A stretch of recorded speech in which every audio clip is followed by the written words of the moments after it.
This is Defiance Daily, dispatches for the defiant. Thank you for joining us today. This is a special day. Every Wednesday at 5 p.m. Eastern, we do our weekly mission brief. This isn't just the headlines of the day.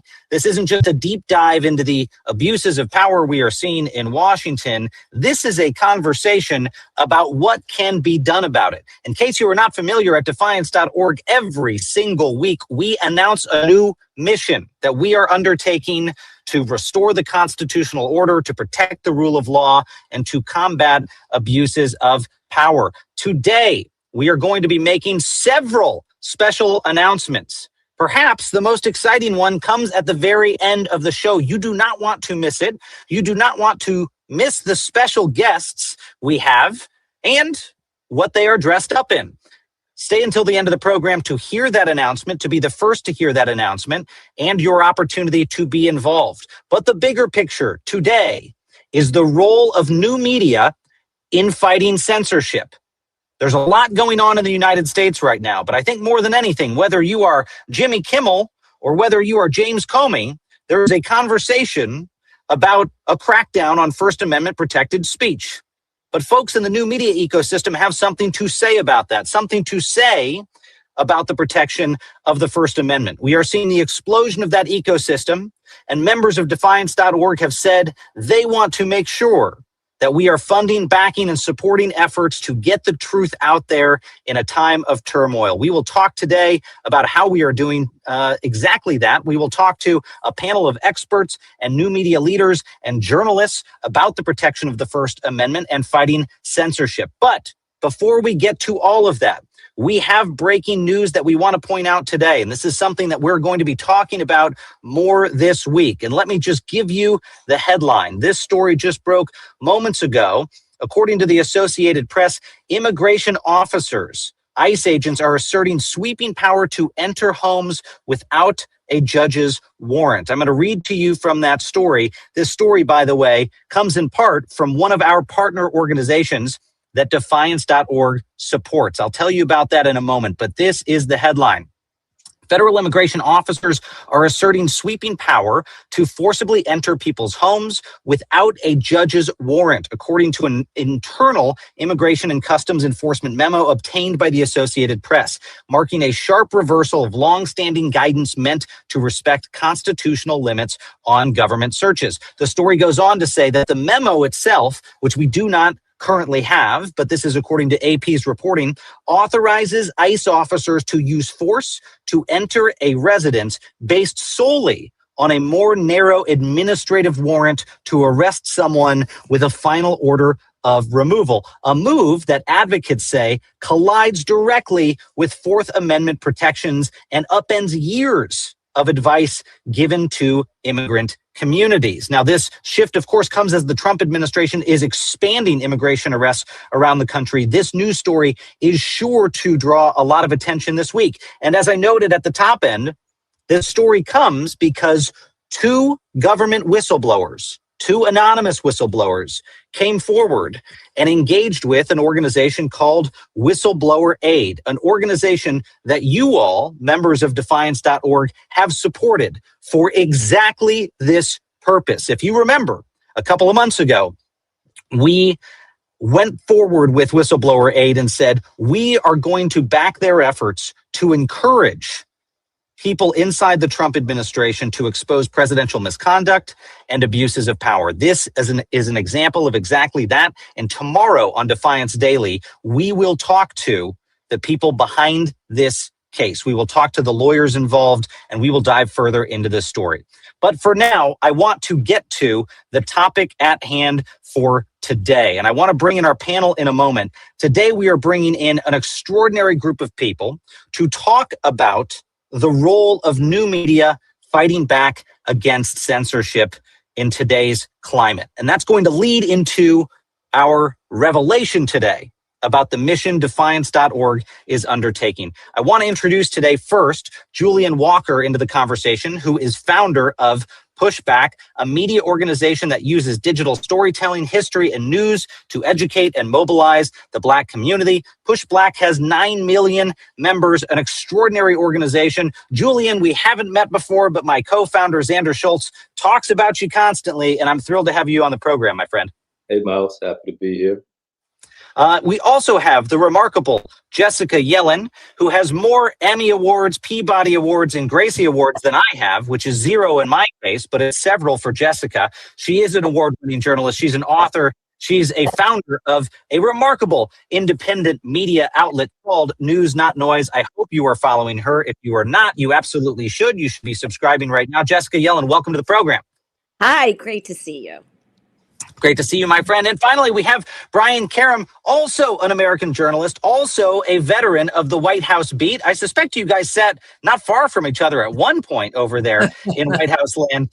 Former CNN political analyst, White House correspondent, and he is also the host of another new media program that you should be following called Just Ask the Question. Thank you, friends, for joining us.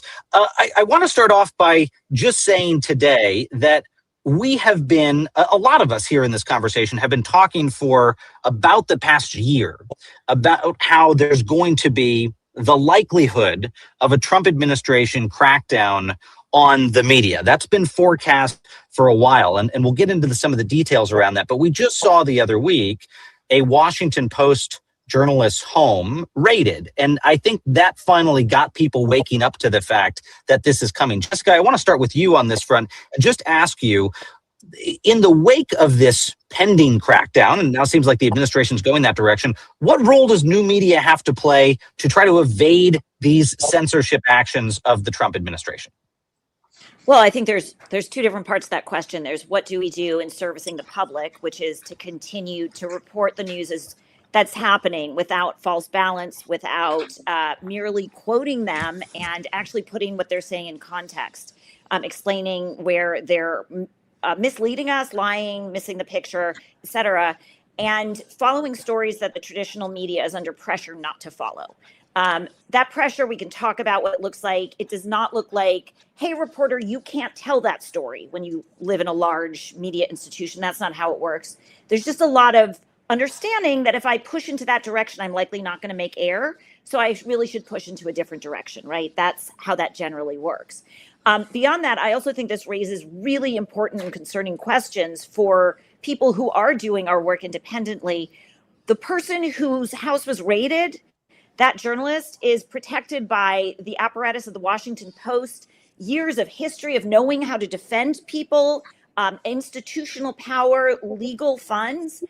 If somebody like one of us were, targeted by the Trump administration, it's a very, very different reality for us and something we're all going to have to contend with. Well, Jessica, I'm glad that you mentioned that. I mean, it's one of the things that I want to jump to, and I'm going to play a clip here about it in a second. But we all saw over the weekend that there were these anti-ICE protests that disrupted a church service in St. Paul, Minnesota. And in the wake of that, a former colleague of some of you, a friend of some of ours, was there covering it. Don Lemon was on the scene. And in the wake of that incident, Justice Department officials have said there might be consequences, even arrests for people up to and including Don Lemon, arguing that journalism and coverage of the event is not a shield for what they call a criminal conspiracy. And in fact, here is the chief civil rights officer at the Justice Department talking about this on, of all shows, the Benny Johnson Show, a conservative podcast, singling out Don Lemon. Take a look, and we'll get a reaction on the backside. Here, but let me just say that he's a journalist. He was a journalist. I don't know what he is now, but journalism is not a badge or a shield that protects you from criminal consequences when you are part of a crime. And I think the videos show how close he was to these folks. None of that matters. It's off limits to go into a house of worship to do your little protest. Protests can occur on public property. Protests can occur outside, on a sidewalk, certain sidewalks, not all sidewalks. And this is like basic what you learn in the first year of law school. There's a time, place, and manner restrictions on the First Amendment right of protest, and they were violated here in this case. No question about it. The only question is who was involved, how many were involved, and how many charges are going to be brought here. Those are the questions. How many charges are going to be brought here? I mean, they are saber rattling. I want to throw this question to you, Brian, because Don Lemon says he was reporting. We don't know all the facts and circumstances of the event, but it does seem chilling that the administration is potentially threatening a journalist here for engaging, and this wouldn't be the first time. You've been on the receiving end of some of those threats. Yes, I've been jailed 4 times. I've had my newsroom violated. I've been subpoenaed, but my home has never been searched. Speaking to that, but to speak to Don Lemon's case in particular, this woman doesn't understand the first thing about the First Amendment. There is a guarantee. We are the only profession guaranteed in the Constitution, protected in the Constitution. Free speech, free press. So we are protected. There is a badge, actually, if you want to use that term. But to her point, first of all, a church is public. So, and he can walk in. Now they can ask him to leave. I've been asked to leave many places in my life. And so you can go in as a reporter. The key is, are you identifying yourself as a reporter? Did you walk in and say, hey, I'm a reporter and I'm here to cover it? Or did you do something else? As long as I always identify honestly, here I am, I'm a reporter, I'm covering it. If you want me to leave, I'll leave. If not, I'm not going to leave. But the bottom line with this administration, I have to push back a little bit, Miles. This trying to stifle the press is not new in this administration. He began in his first administration. Jim Acosta lost his press pass, had to fight to get it back. I lost mine. I had to fight 3 times to get it back. He routinely intimidated. He was particularly noxious around female reporters, still is. Call them rude, call them snippy, told many of us to sit down. They have now, in this administration, they've upped the ante. They're not going after individual reporters. They're going after the organizations. And so you're right. I'm sorry. You mentioned about the Washington Post being able to protect this one reporter. Mm-hmm. That's correct. They have institutions. And I will only say to Jeff Bezos, lie down with monkeys and see what happens to you, buddy, because that's what he did. Donald Trump is a carnival barker. He bowed to Donald Trump, and now he's, Donald Trump is his organ grinder. At the end of the day, he should have pushed back. And I started out in this business when I first got into it. 80% of what you see, read, or hear was operated and owned by about 20 some odd companies. Today there are 4. It's like Standard Oil. It's like the big oil companies. 4 companies pretty much run the business. And I guarantee you they're not leaning right or left. They're leaning towards money. And it's been the systematic disintegration of the norms of journalism over the last 40 years, which is why, leading into the subject, why you need to free the press. That's why you need an independent press. Ben Bagdickian. Well, I want to ask, Julian, I'm going to come to you in a second, but I know that Jessica is tight on time. She's got to jump to another commitment. And so, Jessica, before you have to leave us, I want to ask you a question. Look, you've been in mainstream media. You've been at a major media organization, CNN, for many, many years. And you've been in independent media, really since independent media was taking off. And you've built a juggernaut at News Not Noise.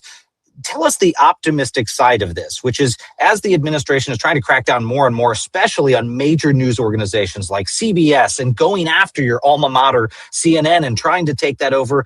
What is new media bringing to the picture to make it harder for any administration to try to silence dissent? And what we want. which is really what it's about. We don't have a board of directors. We don't have a publicly traded company that owns us that's putting pressure on us not to upset the administration. We've seen time and again that these companies are feeling pressure because of deals that they want to do completely unrelated to the news. And so they appease the administration, and that filters down to those corporate newsrooms. Amen. We don't have to deal with any of that, right? So we are more exposed in other ways. And it's worrying. I think that one of the biggest problems with what we see the Trump administration doing is they are wielding the law as a way to shield themselves and their agents from responsibility when they need to. That Department of Justice person you played a quote from earlier, making up false insinuations about Don Lemon breaking the law because I don't even remember her words. But the way they use the law to shield themselves when they are acting with arbitrary intimidation, and then they use it to attack their opponents, right? And so that is frightening, especially when you're a large publicly traded corporation and your shareholders are pissed and they want to make money. So we don't have to deal with any of that, but we do have to deal with the consequences of these threats. So I think that the biggest opportunity and scariest challenge really is to continue to be fearless and just essentially speak truth to power, call what we're seeing as we're seeing it. I mean, I think that I'm so honored to meet Julian of Push Black. I've admired your work for so long. You all do that by speaking to an audience and all of its needs. So it's really just impressive and cool what you do. I think we have enormous freedom right now, Miles, but there's also all the pressure that's going to come down on these social media companies that we do a lot of our business on, the pressure that could come down on some of these venture capital backed platforms that we do our work on too. I mean, Julian has an advantage. I think his whole system's text based. And so like, unless Verizon comes for him, he's kind of good. But, you know, I think about all these things when I stay up at night, you know, how could they come for us? But our opportunity is to just speak truth. Jessica, really appreciate that. Julian, I want to flip the mic to you on exactly that question. And thank you for your patience. You all exemplify how the new media ecosystem can get information out there to folks very fast without going through the endless times of filter and censorship. Talk to me about that experience and how that has led to real action on the ground. Absolutely. One nuance I'll put in there is, so I'm a co-founder of Push Black, started with my buddies about 10 years ago, and I left the organization in June. So not here representing Push Black, but I can speak to what worked in my experience there and elsewhere, and as I advise others today. So what we found with that project was that there's two big things. Taking the cultural approach as opposed to a journalistic approach. I think there's space for both in this ecosystem. I'm a storyteller at the core of it, not trained journalist. I don't have a journalist background, but we're telling stories that connect with people's identity. We're shaping narratives in a certain way that allow them to see themselves in ways that the mainstream media was not allowing. So that's what was successful there. And as Jessica mentioned, what we're able to do with that project was reach people where they were. What we saw when we first started it was that folks were not engaging in the mainstream media in the same way. This was a decade ago, and that trend is continuing. The key there was say, okay, where are they getting information? Where are they getting stories? And how can we speak to them in a way that is culturally appropriate? How can we speak to them in a way that taps into something that nobody else is tapping into? Once you're able to do that, and speaking generally with any audience, once you're able to tap into that identity piece, that's how you can move people to either take action that they're already somewhat aligned with, or move towards a behavior change when they start seeing a certain type of agency in themselves that's not being promoted elsewhere. So that's why that became successful. And that's why I think any organization that is trying to seeking to engage and move people has to start with that identity factor that's embedded in a narrative warfare type engagement. Well, and Brian, there could not be a more important time for this. I mean, you and I have talked a lot about it. We've already talked about it a bit here on the program.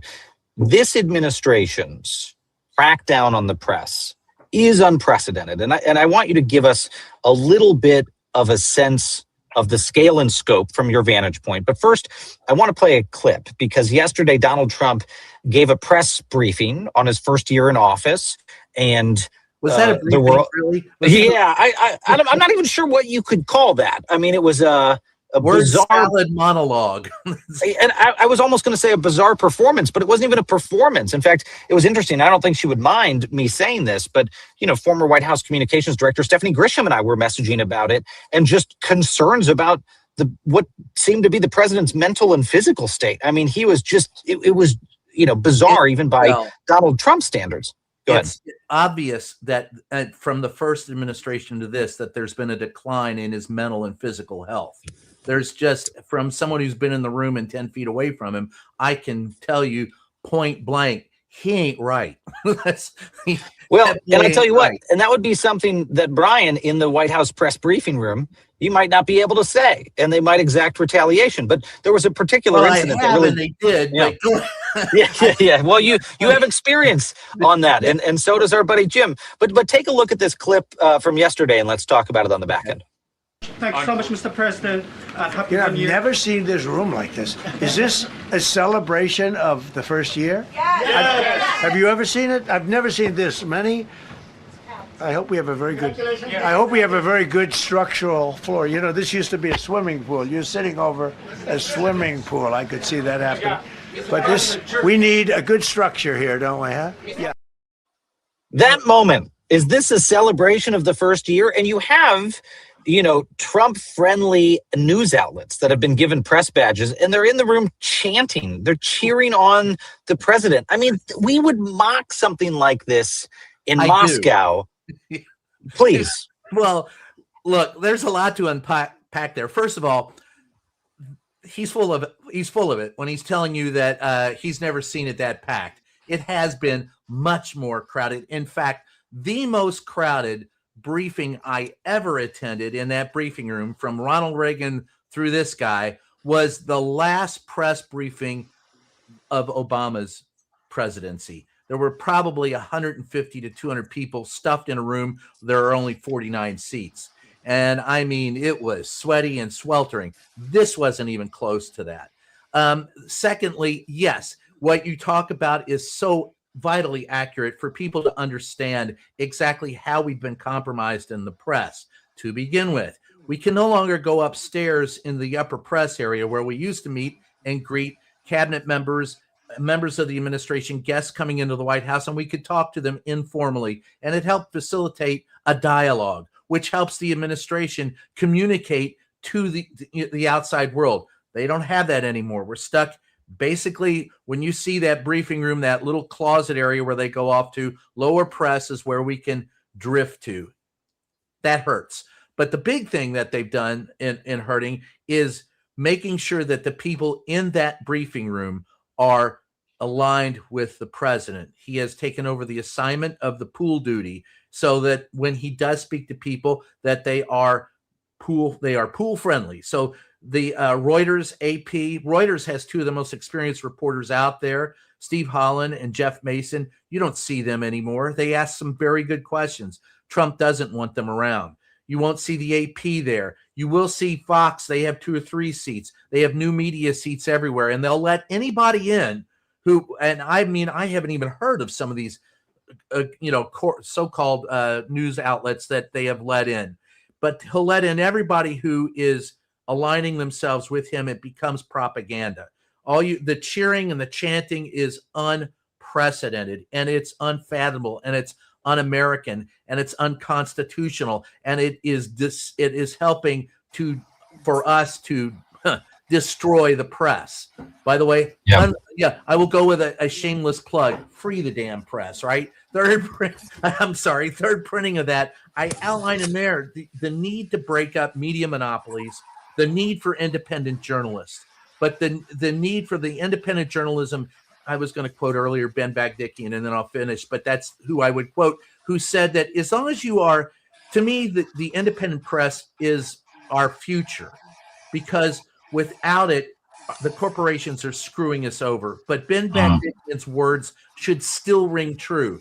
Your allegiance, when you're in that room, And when you're a reporter, and I don't care if you're a new journalist or an old journalist, but when you are a reporter, your allegiance is not to your boss. It's not to your publication. It's not to your own career. It's not to your friends or family. It's to the public at large. So you should be in that room willing to ask hard questions of someone, even if you like them. If you can't do that, don't show up. That's not the job. And I'm tired of having to defend that. And you talked earlier about what would they do if you did that. Well, I'll remind everyone, when he lost the last election, I accused him of being delusional to his face. I asked him, when are you going to stop being delusional and admit you lost the election? As you can see, he still hasn't. And his delusion, his deterioration is accelerating. And I don't know how much longer he's going to be around, but you look at who's warming up in the bullpen, and that guy's nuts. So it's frightening to me what we're seeing on a daily basis out of this White House. And Miles, one of the reasons why they don't want us around, they don't want reporters asking tough questions, because they know that we're going to find out the truth about Donnie, and Donnie is not well. Well, Julian, I want to flip this one to you, because if the White House is stacking the deck of Trump-friendly journalists in the press pool, then what is the role of independent organizations, including your own, out there in the real media ecosystem? Let's not even call it the new media ecosystem, because Donald Trump is creating this alternate reality at the White House. What becomes the role of those organizations when the regime is stacking the deck? Yeah, so this is an amazing time for organizations that are doing work outside of the system. It's much easier to get online and stream, as we're doing now. It's much easier for folks to build an audience and tell stories that wouldn't have made it to primetime TV, to primetime news back in the day. So the fact that it's been democratized, I think there is a responsibility of media creators, journalists, to take matters into their own hands. There's a sense of self-determination that has to come with it, with that responsibility as well. We're not out here looking for folks to give us a pass to say, okay, we can or cannot report this or write this story. Speaking of we as media people, journalists, I think that what we're doing now in this space is taking advantage of somewhat guerrilla tactics. We can move faster. We can report on things in a split second that may have been a little slower, much slower, with the bureaucracy that I understand the bigger companies to have. So there is a nimbleness that comes with it, the ability to really tap into your audience in a different way, and the ability to connect with them in a different way. And there can be something for everybody. Then the power of that is not just individual voices, but coming together behind the scenes to form a strategy and alignment around what an overall narrative would be, and how each group can speak to that in a certain way that's authentic to their audience. So I think there is a sort of an individual or an organizational strategy. Then there's a broader coalition-based strategy that can allow folks who want to move in a certain way to move in a certain way, but not even be overt about it. Well, I'm glad that you say that, because as evidence of that, I mean, this program today, one of the reasons we were a couple of minutes late starting is we were the first program out there broadcasting the news that you heard at the very top end, the breaking news out of the Associated Press. We know the folks over at Whistleblower Aid. We follow their cases closely. It doesn't take us 2 hours to go vet the AP story, have a million conversations, put something into the queue, go to the editor. Like, we can take that live and also do it responsibly and make sure that people are informed and reacting as this administration is flooding the zone, including apparently with systematized efforts to violate Fourth Amendment rights, to say nothing about what we've been talking about with First Amendment violations. Thank you both so much for joining us. Brian, first, you tell folks where they can find you, where they can subscribe, and then Julian, same thing with you. Well, let's see. You can go to, the book is called Free the Press. It's in its third printing. You can see me at Salon on a weekly column I have there. The podcast is called Just Ask the Question, wherever fine podcasts are sold. And then you can also see me on Substack, Reporter's Notebook. Like everybody else, I'm in all the worlds at once. So come on in and enjoy it. The weather's fine. Come and join. And Julian, how about you? Where can folks find you? Yeah, thanks for having me, Miles. You can catch up with me at callresponse.co. If you're looking to build a media effort, then I have some ideas for you. So please reach out there. Fantastic. Thank you both for joining. Thank you for what you're doing to fight against censorship and build out the new media ecosystem. We'll see you both very soon. And thank you to our friend Jessica Yellen, who joined us. She had to leave early. Another fantastic addition to the new media environment. Please follow her at her program, News Not Noise. I'm going to welcome in my co-founder of Defiance.org, Xander Schultz. Xander, before we bring in our guest today and the organization that we're going to be highlighting, I just want to get your reaction to that panel and this overall topic of, let's just call a spade a spade. Donald Trump lies on a daily basis. I say that as a lifelong conservative. You are a lifelong liberal. It doesn't matter what your political orientation is. You turn on the TV and the guy lies endlessly.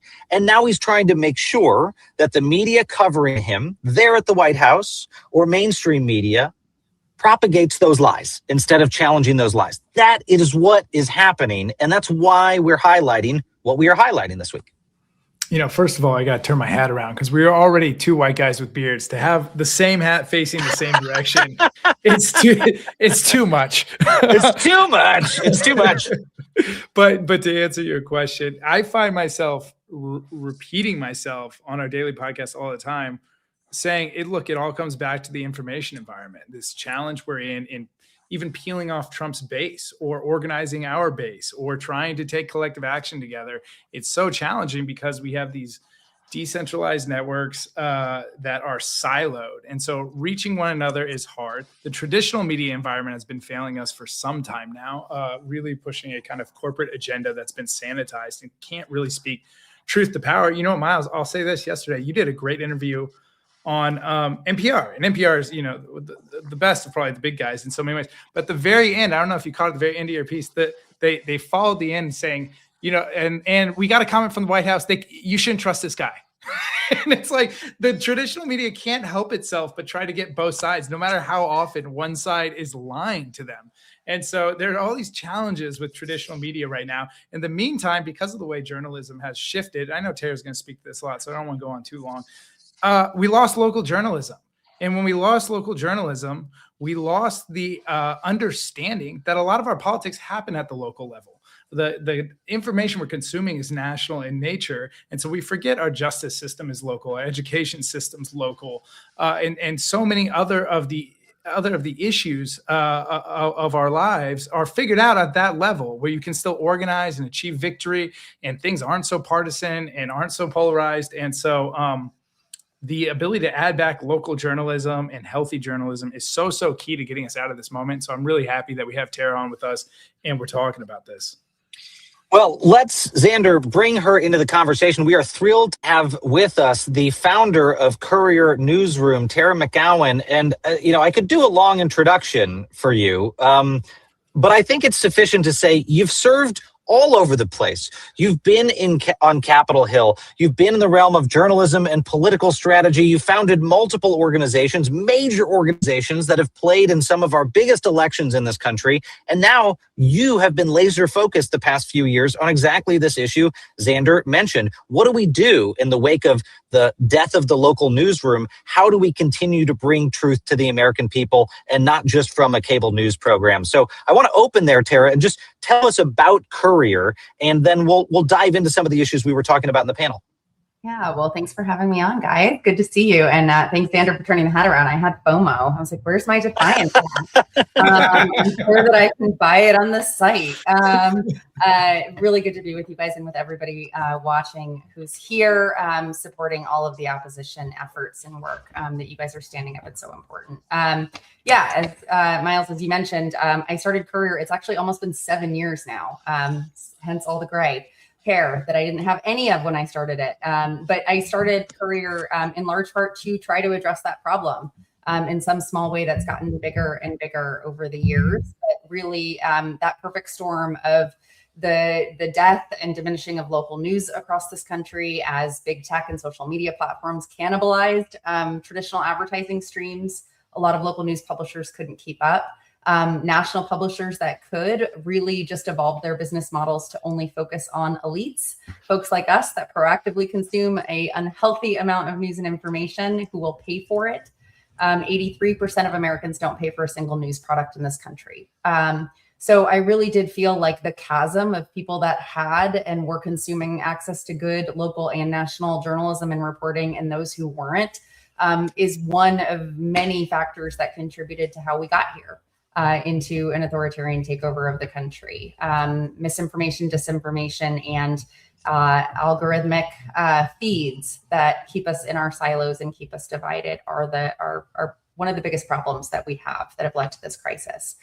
And now, of course, it's compounded by the fact that legacy media outlets have fully capitulated. So I often say, I mean, I was just nodding furiously through that whole panel of our friends talking about this, but I say now a lot, there's two kinds of media in America. There's state-run media, which is media that is for this administration for shareholder reasons, for propaganda reasons, for political reasons. And there's independent media like Courier and like what you guys are doing. And media is everything now. I think, Courier, we're currently in 11 states. We're going to be growing. We have reporters on the ground in each of these states. And in a very short time, we became some of the biggest local news outlets in our states because we prioritized making sure that the content was free and it was actually produced and designed for the way people consume it today, which is mostly scrolling with attention deficit disorder on crack on social media, their inboxes, super skimmable free newsletters. We have an over 52% open rate, which is insane. People love our journalism because they can consume it quickly, know what's going on in their community, know how what's happening in Washington is impacting them directly. And our national outlet that's kind of exploded over the past 2 years. We're one of the primary news sources for people under 40 on TikTok in the country. Gives us a really amazing opportunity to flywheel, to get local stories, human stories that actually tug at people's heartstrings, make them really emotionally connected to what's happening politically, into the national bloodstream so they get more attention. So there's so many challenges we're trying to address with this. No one news organization or network could solve them all, but I'm so proud of what our team's doing in these frontline states, because most of our states we're in are the frontline states, both politically, electorally, and in the fight against this administration. Let me throw the mic to I was going to throw the mic to you, Xander, but first I just wanted to say, I mean, Tara, when I think about what you guys are doing, it's like, it's not doom scrolling. You guys are Zoom scrolling. You guys are honing in on the issues that really, really matter in the ways they matter to people where they are. And I trademarked that just now, so you can't take it for Courier. So, but it's really just extraordinarily impressive what you built. But sorry, Xander, back over to you. I'll catch the mic. I wanted to just focus in on the local journalism piece of your work. I think just like Julian was saying with Push Black, not only are we used to scrolling, but we're also used to being able to curate our content. So it's specifically speaking to us. And that piece in journalism has been missing for a little while as local journalism died. And there is, as you're well familiar with, Tara, this correlation between extremism and the loss of local journalism. And so I just want to hear a bit more about that thesis, what you saw that made you start focusing on local journalism as kind of the entry point for Courier, and just share a little bit more about what you're doing on that front. Yeah. So early on, when I was sort of conceiving of the idea of Courier, I read a report that showed there was a direct correlation between access to local news and local media and civic participation, voting behavior, essentially. And so the problem I originally sought out to solve was I had moved from, I was a journalist early in my career at 60 Minutes, Frontline, CBS Evening News, and then I pivoted into politics. And I started to run a lot of organizations and major digital programs on behalf of progressive candidates and causes. I worked for Obama and a bunch of others. And I really felt like one of the biggest problems was actually the people that were tuning out, especially people who used to be reliable Democratic voters and increasingly young people who now self-identify as independent more than any other group. that that we needed to actually expand civic participation in this country. We needed more people to feel a sense of agency in order for things to not go where they currently are today. And so that required actually being able to build trust with audiences, which sounds like an obvious statement, but that's not actually what political campaigns or elected officials who spend advertising dollars on television are doing. It's not what parties that are gaslighting audiences with poll-tested talking points are doing. Trust is built locally, and it's built by showing up every single day for people and people being able to rely on you. And so that required a much bigger solution than a campaign idea. And that was building year-round local media infrastructure that, again, really cared about the people that we're trying to serve, who don't want to hear about GDPs or inside baseball politics of DC. They want to understand what's happening with the school their kids are going to, or if they're going to be able to get a job, or if the minimum wage is going to increase in their community, or if ICE is coming to their community and what to do about it to protect their neighbors. And so that's what our teams have done, is they are buy-in from these communities and are reporting on those stories. And those stories are the thing that actually change hearts and minds if we can get them to get more traction. And we've seen that. Our team has broken a ton of stories about people that have been detained by ICE, families that have broken apart.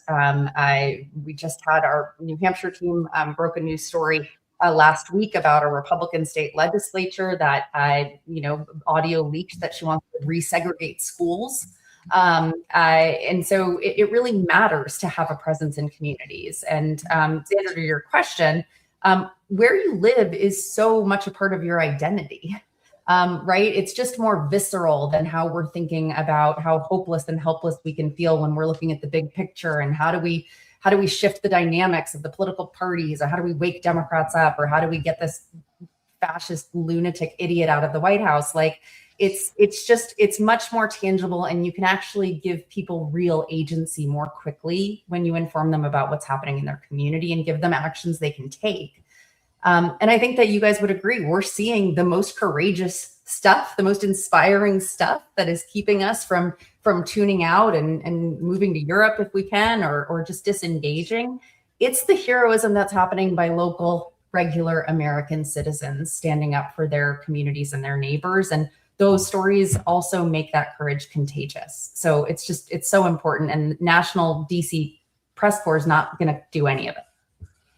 Well, and before we're going to jump in a moment to a member of Defiance.org who has a message for you, Tara, but I want to ask you finally about exactly that, this big looming threat and what you all might be doing about it in 2026. I mean, we see the president daily engage in incitement against people in your profession. As our friend Brian Karam always says, the only constitutionally protected profession is journalism. It's mentioned in the First Amendment of the Constitution. The president incites people against journalists every day. He's been using access as leverage. We talked about this happening with the White House press pool, but it also happened at the Pentagon. They tried to get Pentagon reporters to sign NDAs and to, not pursue actual stories. And when they wouldn't sign that, they kicked them out of the building, to say nothing of Donald Trump's defamation suits against news organizations, attempts to take over news organizations inside the U.S. government, to turn them into propaganda mouthpieces, to have friendly investors take over news organizations out there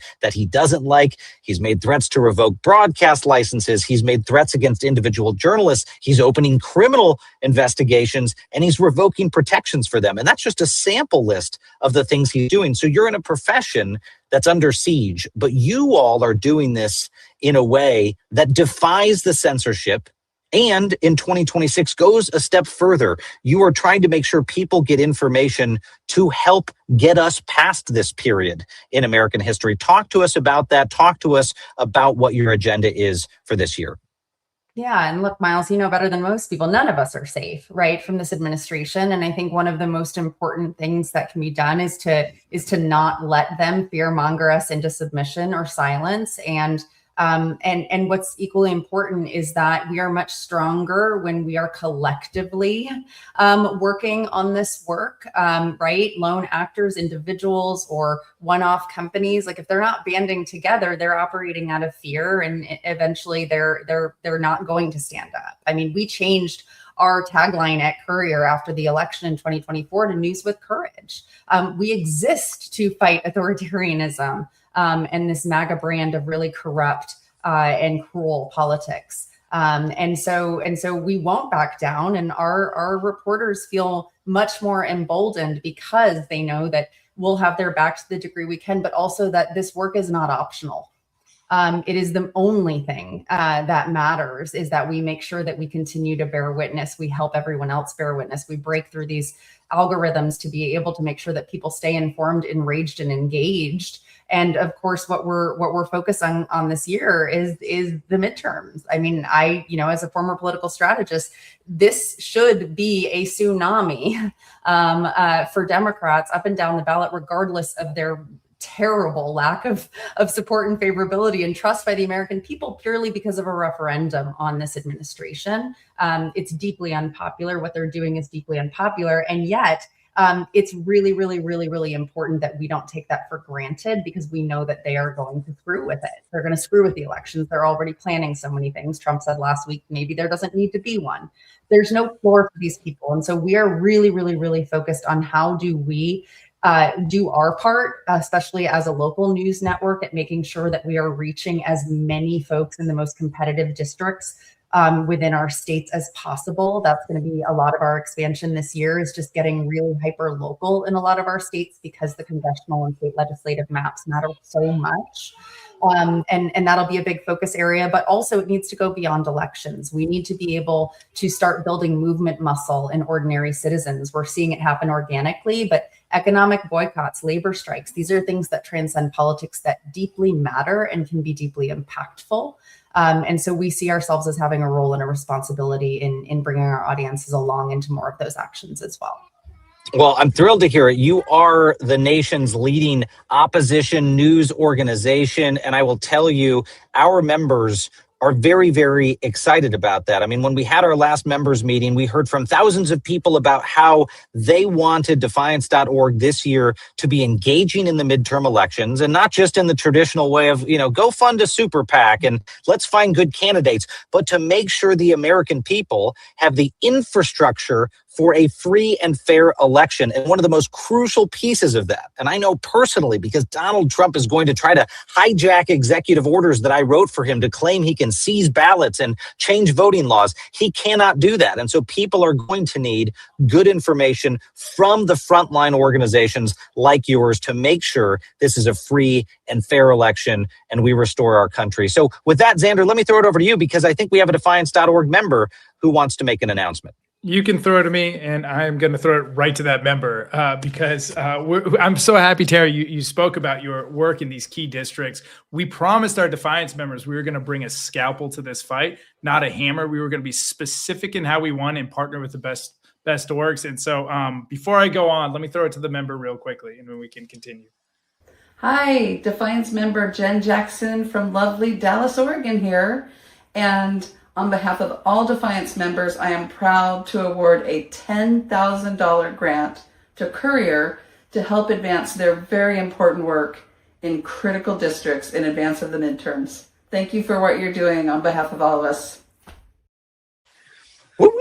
All right. Thank you, Jen. Thank you, Jen. We appreciate you doing that. Tara, look, this is a starting point. We've had conversations with you, and we've started to have conversations with our extended membership about wanting to do more with Courier Newsroom. You guys are doing extraordinary work. We're so excited as a starting point to throw a grant in there, but also it's even bigger than that, because after you jump from the program, we're going to tell people a little bit about something that we've already decided to partner on. So stay tuned for that, folks. But I am very excited to see what you guys are doing in swing districts this year. And I just want to get your reaction to that, Tara. How important is it that we get that accurate information to swing districts, especially in light of the threats from the Oval Office to undermine the voting system itself? I mean, it's absolutely mission critical. I just want to say thank you, Jen, for that announcement. Thank you, guys. Thank you for the community. It matters so much. That goes a really long way for us to bring more folks in the funnel and get this good information in front of them. It's everything, right? We know that good information is the antidote to what is happening in the autocracy that we are facing right now. We've got to keep people informed to get them out into the streets and to take other actions. So the ability for us to do more of it, to reach more people with our journalism, it's why we're here. It's the most important thing. So we're really grateful for the partnership and to work with you guys to get more people into the Defiance community too, who are desperate. Everyone in this country is looking for ways that they can get involved. Truly, they're just asking what more can they do. And so I'm really grateful and appreciative for the work you guys are doing. And for Defiance members, not only are we backing really great strategies, I just want you to know, I want to give Tara some of her flowers while she's here. I want to be Tara when I grow up. There's few people in the space that do what we do, where we try to build infrastructure, stand it up, put in leadership, build something new. Tara's been best in the business. She's been the goat of our space for a little while now. So not only are we funding an effective strategy, we're putting weight behind a leader that has shown that she can execute really hard things time after time after time. And so, you thank us. We're so grateful you're out there building this stuff. We couldn't do this without you, and so we all need to play these different parts. It's a good segue actually to the actions that, before the show, I asked you, Tara, what else our members could do, because we write grants, but we also take action together. And so I think we've got a screen up for that. One, sign up for a Courier's national newsletter. It's called The Roundup, but they also have, and I have a link to it, they also have a bunch of other newsletters that they write. So sign up for the national newsletter. Then go to their local page and sign up. If they have a newsroom in your state, sign up for that newsroom. And then last but not least, make sure also to subscribe to your local newspaper. As Tara mentioned, there's not enough people that are paying for good journalism in their area. It holds power accountable. It gets us good information. And so that's our actions for the week. If you go to defiancehq.org, I'll put that back in. There's already an action in there that links out to each of these steps. And so we try to make it easy for you all to complete these actions. Tara, we're behind you. Keep up the good work. This is the first of many things, as we mentioned, and we're going to go win this fucking thing together. Yeah, we are so grateful for you guys and for the whole community. Thank you guys so much for having me. Thank you, my friend. Can't wait for the announcement that's coming. That's right. It's coming. There is an announcement coming, folks. I'll just say this, Xander. I mean, one of the things that I love about Tara and what they are doing at Courier Newsroom, first of all, they've built a juggernaut. I mean, the organization's remarkable, but they are unafraid to say what's happening in this country, that there is an attempted fascist takeover in Washington. They're not scared to say that.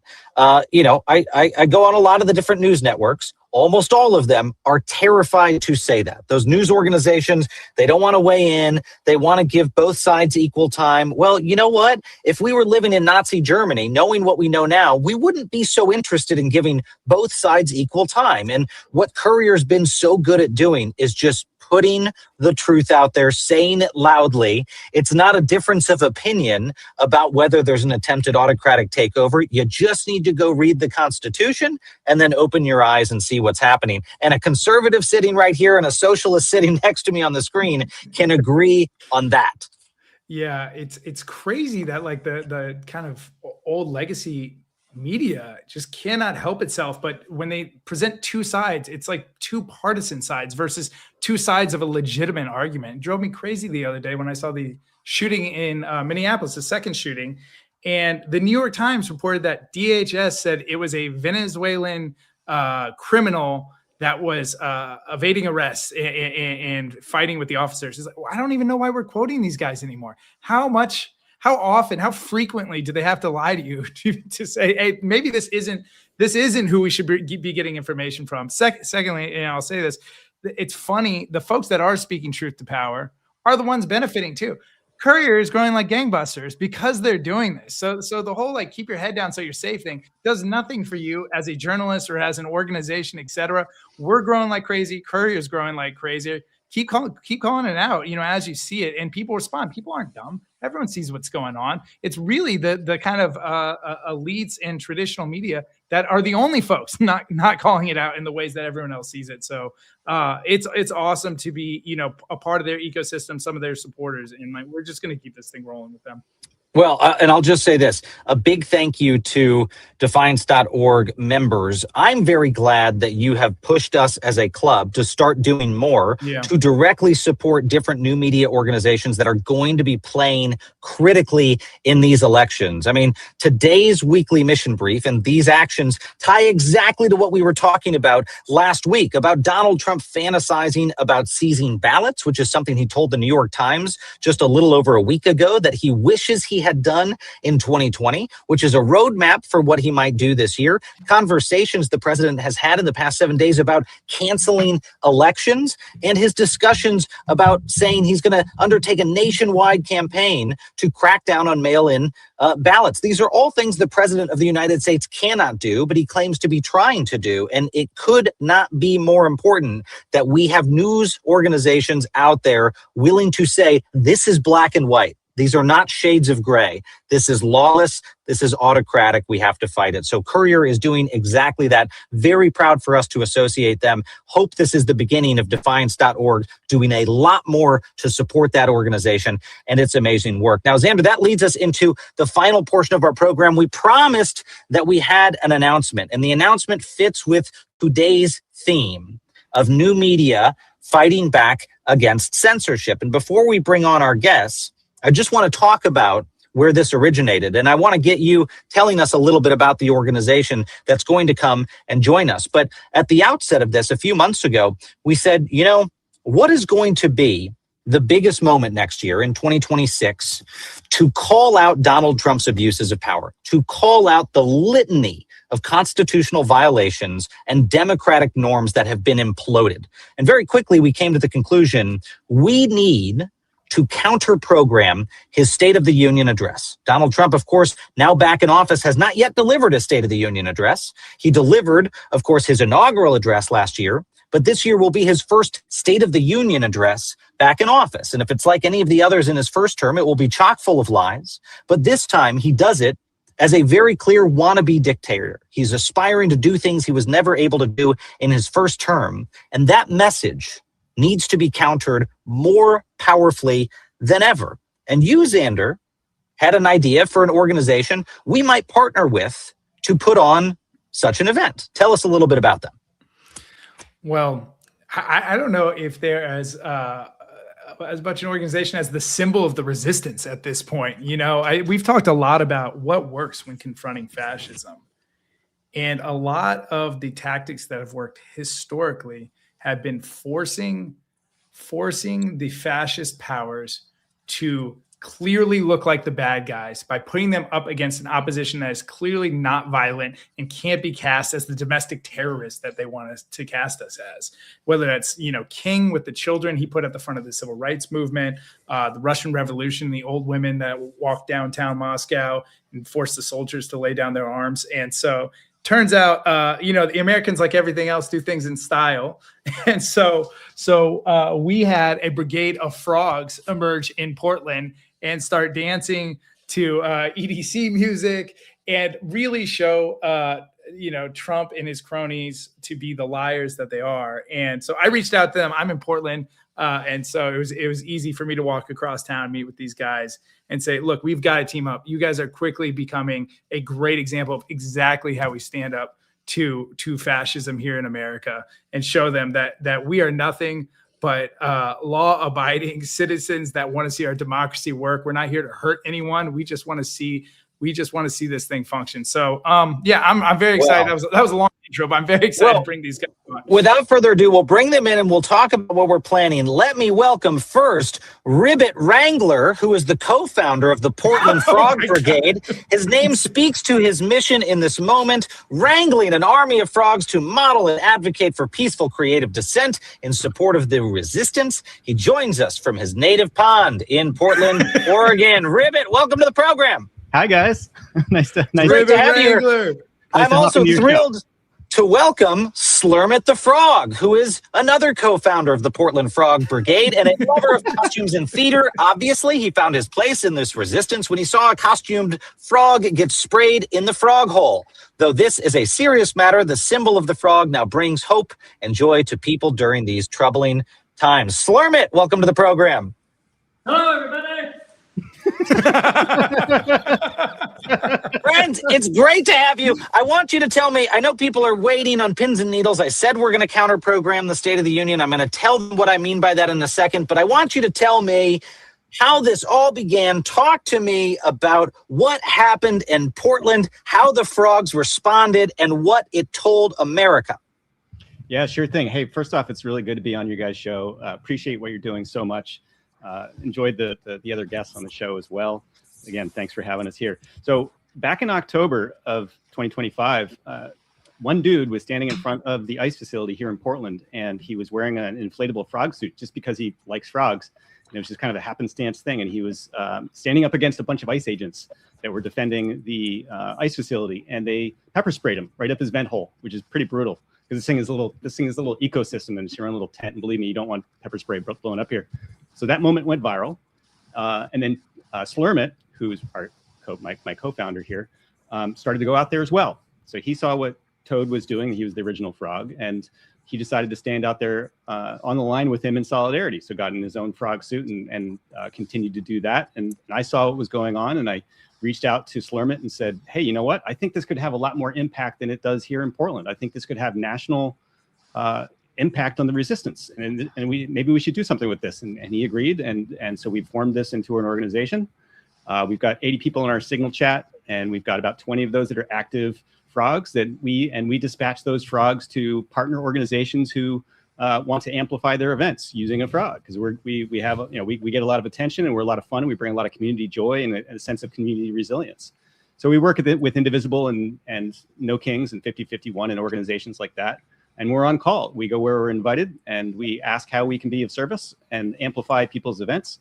And we have been having a blast doing it. It's been an absolute fun. We spend a lot of time down at the ice facility. Still, we have a regular Frog Fridays, and then we're also going out and doing stuff within the community. And so, like when the kids go out and have a walkout from their high schools, we'll go out and stand on the corner and march with them, and just to support them and stuff like that. So it's been a great experience. I want to ask you. You guys talk about how the absurdity is more effective than anything at highlighting the insanity. Why do you think that continues to be so powerful and effective? Well, they just have no way to respond to it. You know, it's like if you come up with them in their face in a megaphone or yelling at them, it's something they can fight back against. But when you come up just like this, or as a unicorn or a T-Rex, whatever it is, they kind of go blank. They don't know what to do. So it's just a great way to calm the tension, de-escalate, which is what we're all about with the Frog Brigade, and just kind of throw a wrench in their plans. Well, it works, and I'll tell you what, we're going to do some of that, and I want to give Xander the mic again. I'm being mic hog today, Xander. Sorry, this is just a classic. It's a fun episode. It's a fun episode. Look, we got frogs, we got announcements, we're supporting great organizations. How could you be upset? The very exciting thing is we are teaming up, Defiance.org, with the Portland Frog Brigade to counter-program the State of the Union address. What do I mean by that? I mean February 24th in Washington, D.C., at the National Press Club, we are going to host State of the Swamp, the rebuttal to the State of the Union address, with a huge lineup of current and former elected leaders, opposition figures, national organizations, major folks who are fighting back against the fascist takeover of the United States. And we are thrilled to do that with the Portland Frog Brigade. You guys have become the symbol of defiance in this country, and I cannot think of a better moment for the Portland Frogs to descend on the nation's capital than that night, the night that Donald Trump is probably going to take to the House floor and say, there are terrorists and insurrectionists taking over this country. And we are going to show that those terrorists and insurrections are dressed in frog suits, peacefully defending the United States Constitution. Frogs, let's see those, you know, what do they call them? Frog feet? Frog legs? Let's see those frog legs. Flippers, I think, technically. What are they called? Xander, I'll throw it back to you. Look, I'll say, you know, as a progressive in this country, I've been involved in lots of different protests and participated in, and I'm going to be honest. Like, you know, a lot of my friends were I know the founders of BLM, the leaders of that movement. It was uncomfortable at times being in those protests. They felt aggressive, they felt scary, and like nothing wrong with that. Sometimes you got to bring that message, but it does kind of cap sometimes the mass participation you can get. And Ribbit, you were telling me a story about a young person you took to the protests in a frog suit, and they came after you guys were leaving. They said, "That was so fun. When can we do it again?" And we hear a lot from different organizers about this 3.5% of the country that needs to be involved to kind of really turn the tide and push back fascism once and for all. That energy and that comment even has stuck with me since you told me it. Yeah. And I think it's exactly what we need to start getting to those numbers. There's only so many people that want to come out in black bloc and face down and intimidate ICE agents. There's a lot more people that are willing to join a dance party in a suit and continually come out for that too, because there's a stamina issue we also face in these resistance, and it feels like that joy and that fun can solve some of those participation stamina issues. Absolutely. Yeah, we like to say we are lowering the on-ramp to participating in the resistance. We make it easier, we make it more fun, make it more accessible, make a better party, frankly. And yeah, I took my daughter. That's who you were talking about. I brought my 14-year-old daughter, and it was absolutely amazing to have her there, and she just loved being there and now asks to go back. And it's just like, and normally it's, if you're standing on the front lines and having a pepper spray aimed at your face, not everybody's willing to do that. And you're right. Our goal is to ultimately get to a point where we can have enough critical mass in the nation to create actual momentum and actual change. And we feel like that 3.5% of the population consistently resisting is what we're targeting. And I think in America, that number is probably going to be higher because we're so individualized and so decentralized. But that's the critical number, right? Is to get people on the street, to get enough people that are consistently mobilizing with this resistance to be able to get some momentum. So we feel like because we are opening up the resistance to so many more people who might not otherwise feel comfortable doing it, that we have a good chance of making that number. Beautiful. Miles, you're on mute, buddy. Did I do it? Yes, that never happens. I did unmute, and Miles had a mute issue. That never happens. Slurmit, tell me why it's important for you guys to be in the nation's capital for the State of the Union. Well, that is the hub of where Donald Trump currently wants to destroy the Constitution. So if we can get a large number of frogs, make a scene, a peaceful scene, of course, I think it can really draw a lot of eyes' attention to the absurdity of this administration by us amping the absurdity in our costumes. Now, obviously, all of these issues that we're talking about are not funny. They're not funny at all. But it doesn't mean we can't have a little fun while we protest them, that's for sure.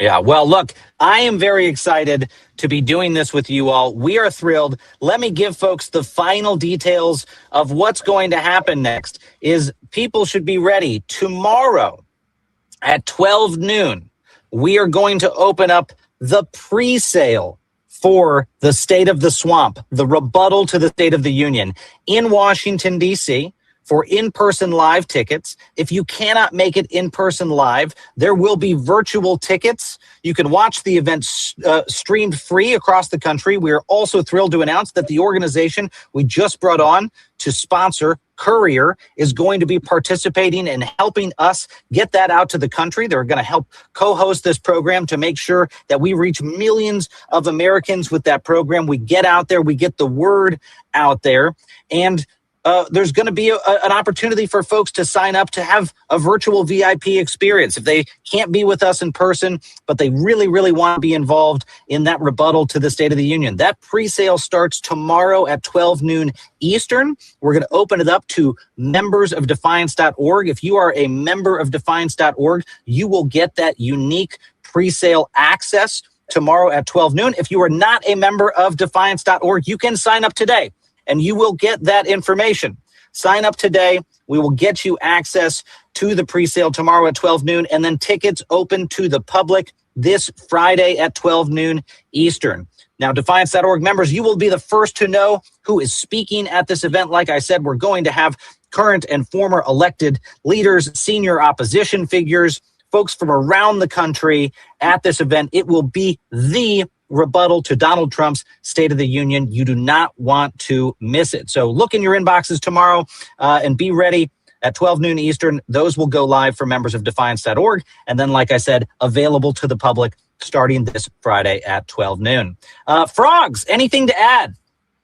Dude, we're just psyched to be with you guys and doing this stuff in DC. You know, we're about creative, peaceful resistance. That's what we're about, and raising our voices, you know, in support of the Constitution and the rule of law. And I can't think of a better place to do that and a better time to do that than in DC during the State of the Union, right up in the grill of this regime.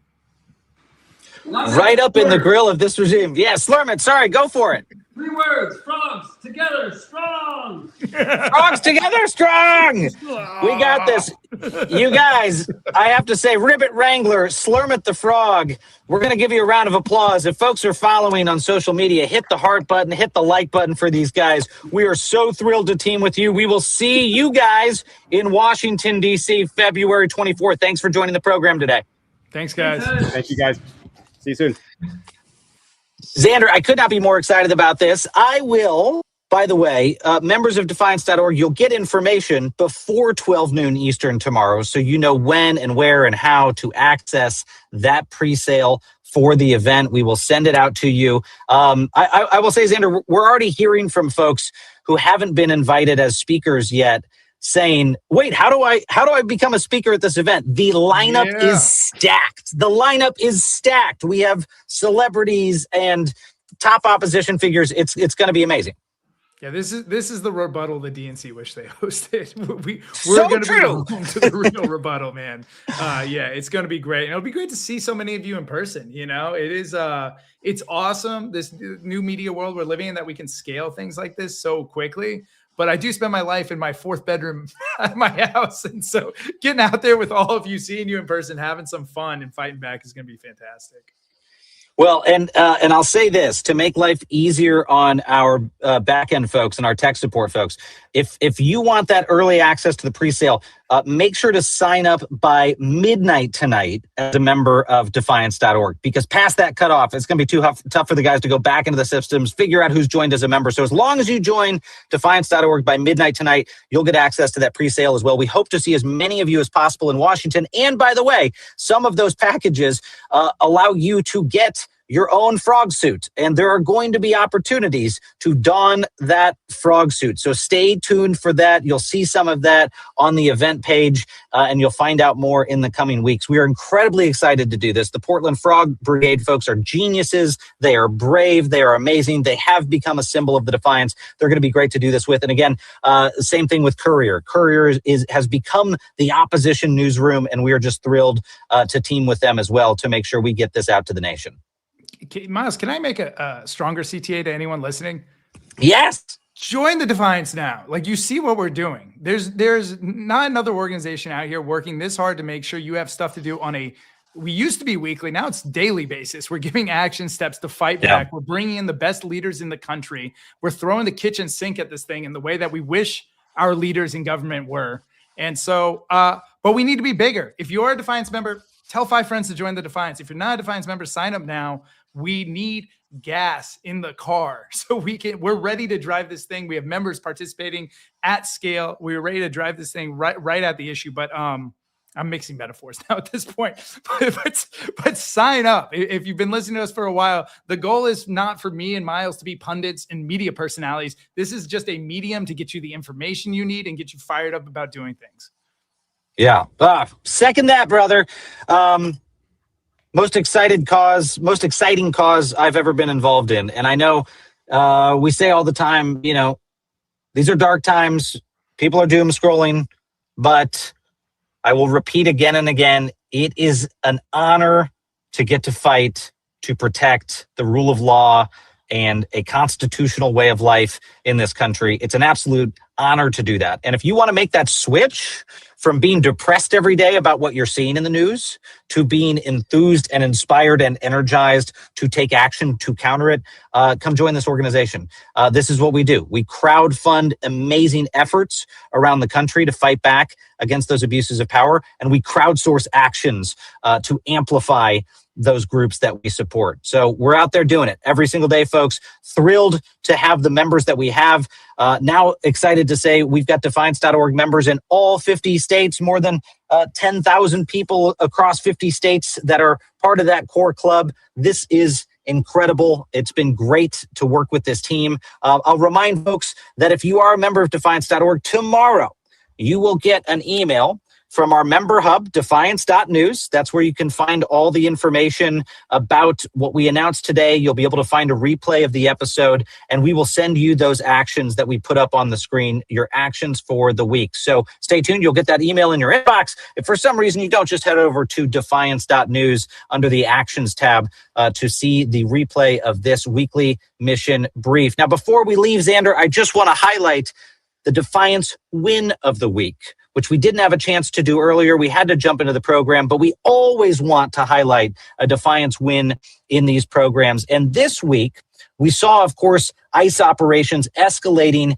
in Minneapolis, and journalists covering those protests, as we alluded to earlier, have faced growing hostility. Cameras draw attention because images hold proof. The photos do not lie, and ICE knows that, and the government has been terrified by that. And this week showed why independent photojournalism matters and why journalists protect each other in real time. For this Defiance win of the week, we focus on a split-second act between two photojournalists that preserved the visual record as federal officers moved to detain one of them. On January 15th, 2026, Minneapolis photographer John Abernathy was covering protests outside the Bishop Henry Whipple Federal Building, which has been used to hold people detained by ICE. You've heard a lot about that building. Now, pro-ICE demonstrators nearby were carrying bear spray. And Abernathy says he grabbed a can from one demonstrator and tossed it aside so it would not be deployed near the crowd. Seconds later, federal officers accused him of spraying the crowd and tackled him. As officers forced him to the ground, Abernathy threw his camera away from him to keep it from being seized, a Leica M10R with a 28mm lens. There's that camera. In a split second, nearby, fellow photojournalist Pierre Levy captured that exact moment and caught Abernathy's camera by its strap, securing it. Levy then lunged for Abernathy's phone as it was thrown, managing to pull it away even as federal officers tried to stomp on it. Quote, "I had to hungry hippo my hand in and out to avoid my hand getting stepped on, and I managed to finally grab it and get away," Levy told HuffPo. After days of trying to locate one another, the two met at a hotel. Abernathy got his camera, and he got his phone. Because of that coordination, the equipment survived, but so did the record of what happened outside that building.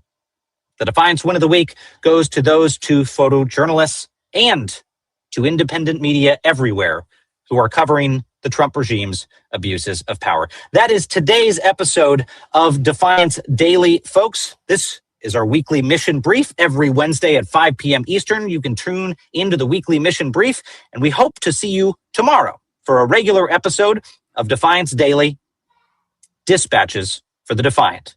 Thank you, friends. As always, stay loud, stay brave, and stay together.